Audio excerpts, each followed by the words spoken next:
ఇచ్చే కార్యక్రమం ఎవరు చేశారు ఇంత సుదీర్ఘంగా ఇంత క్షేత్రస్థాయిలో?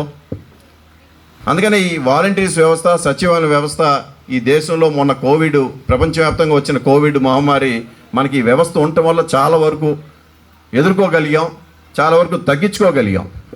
ఇతర కేంద్ర మరి ప్రధానమంత్రి నరేంద్ర మోడీ గారే జగన్ గారు పెట్టిన ఈ సిస్టమ్ని మెచ్చుకొని ఇవాళ అన్ని రాష్ట్రాల్లో ఆంధ్ర రాష్ట్రాన్ని చూసి కాపీ చేసి మిగతా రాష్ట్రాలు కూడా ఇదే వాలంటీర్సు, ఇదే సచివాలయ ఇది వ్యవస్థని ఏర్పాటు చేయబోతా ఉన్నారు. ఇవాళ ఇందాక నేను చెప్పాను వాలంటీర్సు మరి తెలుగు మీడియం చదువుకున్న వాళ్ళకి ఇప్పటివరకు చదువుకున్న వాళ్ళకి ఉద్యోగాలు ఎక్కడా లేవు. మరి ఏదో విధంగా వాళ్ళకి పని కల్పించాలి, అది కూడా సర్వీసు ఓరియంటెడ్గా జాబ్ అని చెప్పి వాలంటీర్స్ని ఏర్పాటు చేయడం జరిగింది. ప్రతి గ్రామంలో మరి ప్రతి 50 కుటుంబాలకి ఇళ్ళకి ఒక వాలంటీర్ని ఏర్పాటు చేశారు. అట్లా రాష్ట్రం మొత్తం కూడా 1,70,000 మందికి ఉద్యోగాలు అవకాశాలు కల్పించారు 10th క్లాస్ చదివిన వాళ్ళకి. అదేవిధంగా సచివాలయంలో 1,37,000 మందికి ఉద్యోగ అవకాశాలు కల్పించారు. వాళ్ళు ఎవరు? బాగా ఉత్తీర్ణులై ఉద్యోగాలు రాలేదు అని బాధపడుతున్న వాళ్ళకి. మా పిల్లోడు బాగా చదివాడండి, ఉద్యోగం దొరకలేదు, మనం సినిమాల్లో చూస్తున్నాం, టీవీలో చూస్తాం, అన్నీ చూస్తాం. మరి వాళ్ళకి ఎవరు పట్టించుకున్నారు? ఇవాళ సచివాలయం ఉద్యోగం గత సంవత్సరం సెప్టెంబర్ 1వ తారీఖు ఉద్యోగ పరీక్షలు పెట్టి 30వ తారీఖే వాళ్ళకి పరీక్ష ఫలితాలు ఇచ్చేసి వాళ్ళకి ఎన్రోల్మెంట్, వాళ్ళకి ఉద్యోగ పత్రాలు ఇచ్చేశారు. 1,37,000 ఉద్యోగాలు, ఒక్క ఉద్యోగం కూడా ఒక్క రికమెండేషన్ లేకుండా, ఒక్క పైసా ఎవరికి ఇవ్వకుండా, కులాలు మతాలు పార్టీలను చూడకుండా ఇచ్చారు ఈ రాష్ట్ర ప్రభుత్వం. అదే జగన్మోహన్ రెడ్డి గారి ఘనత ఈ దేశంలో. ఎవరు ఏ ఎమ్మెల్యే దగ్గరికి, ఎవరి దగ్గరికి ఏ రికమెండేషన్ లేదు. పరీక్ష రాసి వాళ్ళకి బాగా మార్క్స్ వస్తే వాళ్ళ ప్రకారం ఇచ్చేసారు. అంటే ఏ కులం, ఏ మతం, ఏ పార్టీ చూడాల.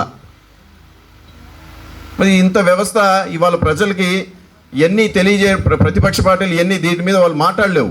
ఎందుకంటే వాళ్ళు చేయలేకపోయారు, ఈయన చేస్తా ఉన్నాడు కాబట్టి దీని మీద మాట్లాడకుండా ప్రజలు ఒక మైండ్ సెట్ని ఎట్లా తప్పుదారి పట్టించాలి, ఏ విధంగా బుర్రని దారి మలచాలి అనే ప్రయత్నం వాళ్ళు చేస్తూ ఉన్నారు.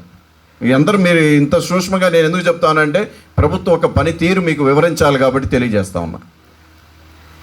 సో ఈ విధంగా ఈ ప్రభుత్వం పనిచేస్తూ ఉంది. అందుకని మన గ్రామంలోనే చూద్దాం, అమ్మఒడి కార్యక్రమం 178 మందికి 26,70,000 రూపాయలు ఇస్తూ ఉంది ప్రతి సంవత్సరం. కాపు నేస్తం 151 మందికి 22,05,000. జగనన్న విద్యా దీవెన 50 మంది అప్లై చేశారు, 5 లక్షలు. వైఎస్ఆర్ చేయూత కార్యక్రమం కింద 30 మందికి 5,62,000. రైస్ కార్డులు 798 మందికి ఇచ్చారు. అలాగే వాహన మిత్ర 2 అప్లై చేశారు, వాళ్ళకి 20,000. చేదోడు వాదోడు కింద అర్చకులు 3కి 15,000. వృద్ధాప్య పెన్షన్లు గత సంవత్సరం ఈ ప్రభుత్వం ఏర్పడినప్పుడు 330 మందికి అందుతున్నాయి. ఈ సంవత్సరం మళ్ళీ 116 మంది యాడ్ అయ్యి 446 మంది పెన్షన్స్ అందుతూ ఉన్నాయి ఈ ప్రభుత్వంలో. 10 లక్షలు. ఆరోగ్యశ్రీ 930 కార్డులు ఇవ్వడం జరిగింది ఈ గ్రామంలో. అలాగే రైస్ కార్డులు 815. ఇళ్ల స్థలాలు 67 మంది శాంక్షన్ అయినాయి ఈ గ్రామంలో. మరుగుదొడ్లు 40 శాంక్షన్ అయినాయి. రైతు భరోసా కింద 404 మంది 22,22,000. ఇప్పుడు సైడ్ డ్రైన్స్ గ్రామంలో చూస్తూ ఉన్నాం. సైడ్ డ్రైన్స్కి 20 లక్షల రూపాయలు ఆల్రెడీ శాంక్షన్ అయింది, పని మొదలు పెట్టాలి. అలాగే కోవిడ్ శానిటేషన్ బాగానే చేశారు. మన పరిశుభ్రత కార్య కింద మనకి గ్రామంలో చెత్త కలెక్ట్ చేసి ఎస్డబ్ల్యూసీ షెడ్ అని అక్కడ గ్రామం బయట ఇచ్చారు, కానీ అది ఇంకా పంచాయతీ వాళ్ళు పూర్తిగా దాని మీద ఇది రాలేదు. ఇంకా తర్వాత 2వ పైప్ లైన్కి మనం దాదాపు 13 లక్షల రూపాయలు, 8 లక్షల రూపాయలు నా స్పెషల్ గ్రాంట్స్ నుంచి 5 లక్షల నుంచి మన పంచాయతీ నిధుల్లో నుంచి తీసుకొచ్చి వెంటనే గ్రామస్తులు ఎక్కడో కూడా మంచినీటికి ఇబ్బంది పడకూడదన్న ఉద్దేశంతో ఈరోజు ప్రారంభోత్సవం చేసిన మంచినీటి సరఫరా ఇది. సో ఈ గ్రామంలో ఇంత కార్యక్రమం. దీంట్లో నేను చదివిన ఈ సంక్షేమ పథకాలు మీరు ఎవరి ద్వారా వెళ్ళి రికమెండ్ చేయించుకున్నారా? ఎవరన్నా ఎమ్మెల్యే దగ్గరకో మీ గ్రామ వైఎస్ఆర్ కాంగ్రెస్ పార్టీ నాకు వెళ్ళి బతిలాడుకొని ఇప్పించుకున్నారా? నేరుగా వాలంటీర్ వచ్చి మీకు సెలెక్ట్ చేశాడా? ఇది చెప్పండి మీరు ఒక్కసారి. ఎవరి దగ్గరికి వెళ్ళాల్సిన పనిలే, నేరుగా మీ ఇంటికి వాలంటీర్ వచ్చి మొత్తం రాసుకునే కదా ఇస్తుంది. ఇవన్నీ ఎవరన్నా రికమెండ్ చేశారా? నాకు నుంచి మీ ఊరి నుంచి ఒకరు కూడా రాలా. మాకు ఇవాళ ఎమ్మెల్యేతో పని లేదు. నిజంగా చెప్తానంటే నేరుగా ఇన్ని సంక్షేమ పథకాలు ప్రభుత్వం నేరుగా అందిస్తూ ఉంది. నేరుగా మీ ఖాతాలోకి బ్యాంక్ అకౌంట్లకి డబ్బులు.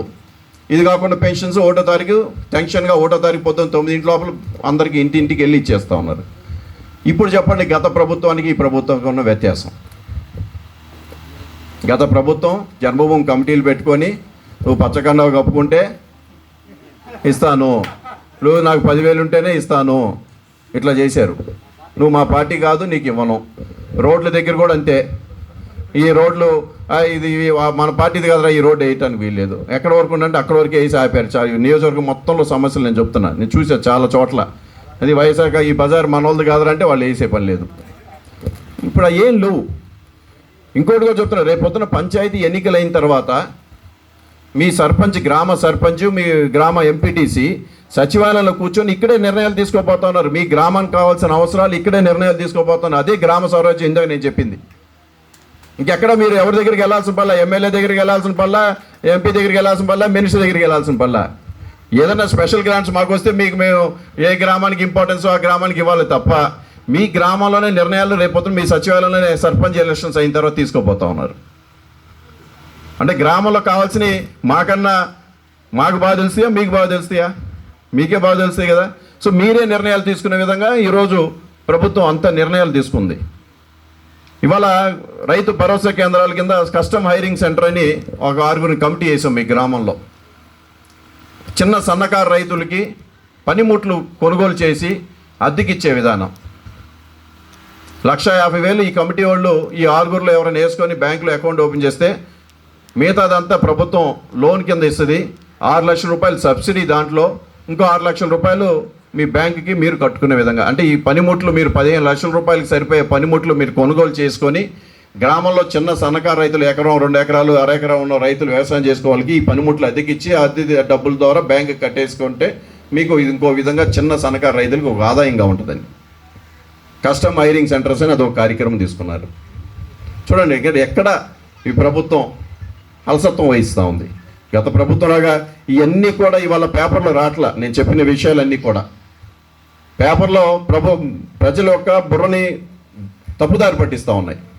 ఈ విషయాలన్నీ పూర్తిగా కింద స్థాయిలో క్షేత్రస్థాయిలో తీసుకెళ్ళలేదు కాబట్టి నేను ఇంత వివరం మీకు చెప్పాల్సి వస్తుంది. వాస్తవాలు తెలియజేయట్లా. అందుకనే ఇవన్నీ కూడా విషయాలు మీకు తీసుకొచ్చి ఈ ప్రభుత్వం దాదాపు ప్రజా సంక్షేమ పథకం ప్రభుత్వం, ఇది రైతు ప్రభుత్వం. రేపొద్దున ఇదే కాదు, గ్రామంలో అభివృద్ధి చేయడానికి సాయశక్తుల ఇవాళ 170 మంది మాతో పని లేదు. ఎందుకంటే అన్ని పథకాలు మీకు వచ్చేసినాయి. మా పని ఏంటంటే గ్రామాల్లో ఏ పనులు ఉన్నాయి, ఏ అవసరం ఉన్నాయి. రేపొద్దున సర్పంచులు వస్తే ఇంకో 20% పోద్ది, మా పని కూడా ఇంకో 10% ఉంటుంది. వాస్తవం ఇది. ఎమ్మెల్యేతో పని ఉండదు. కాబట్టి ఇవన్నీ కూడా ఈ ప్రభుత్వం ఒక పనితీరుని మీకు సూక్ష్మంగా అన్నీ తెలియజేశాను. కాబట్టి రాను రోజుల్లో మరింతగా అందరూ అభివృద్ధి వైపు పయనించాలి, ఆర్థికంగా బలపడాలి, మీరు మీ కుటుంబాలు సంతోషంగా ఉండాలని చెప్పి మనస్ఫూర్తిగా కోరుకుంటూ నాకు ఈ అవకాశం మీ అందరికీ సెలవు తీసుకుంటున్నాను.